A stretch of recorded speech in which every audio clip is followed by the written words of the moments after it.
रमता राम जपो रे प्राणी, अब तो सुन ले राम कहानी।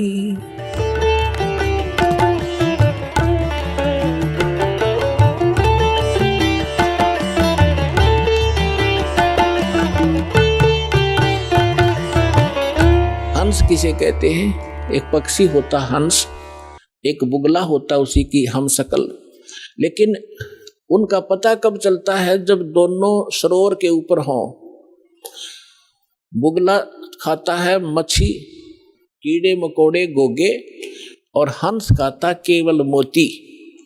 वो कीड़े मकोड़े नहीं खाता, मछली नहीं खाता। तो उसको हंस कहते हैं जो विकार करे ही नहीं, चाहे मर जावे।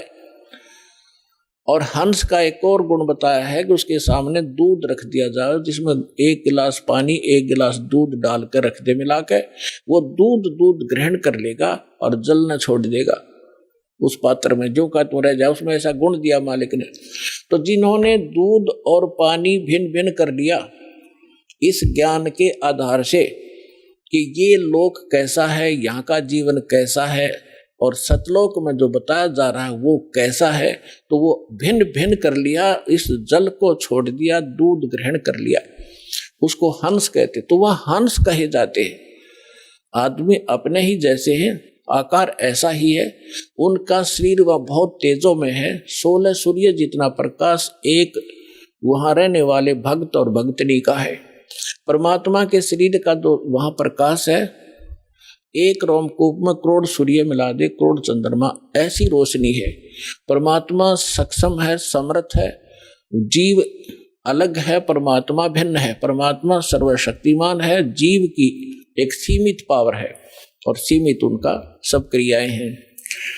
परमात्मा की क्रियाएं असीमित होती हैं। जो जीव और ब्रह्म एक बताते हैं वो भूले हुए प्राणी हैं, वो अज्ञानी आत्माएं, हमको कुछ भी ज्ञान नहीं।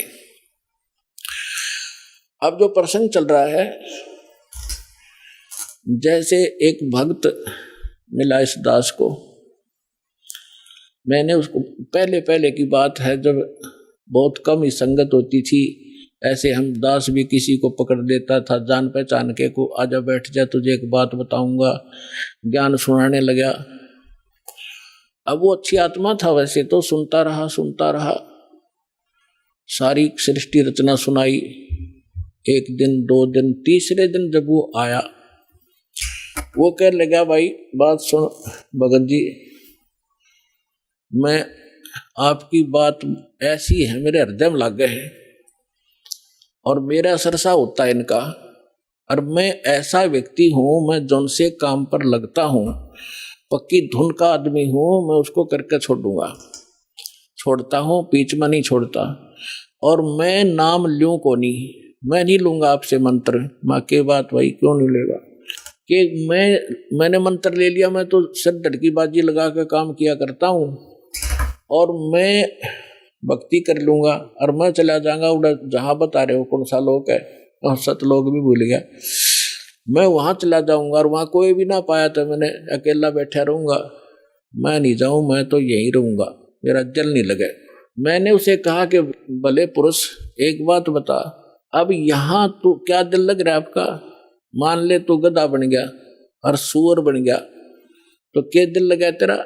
ने बोला बढ़िया है, आते जाते दिखते तो रहेंगे, घूमते फिरते, दिल लगा रहेगा।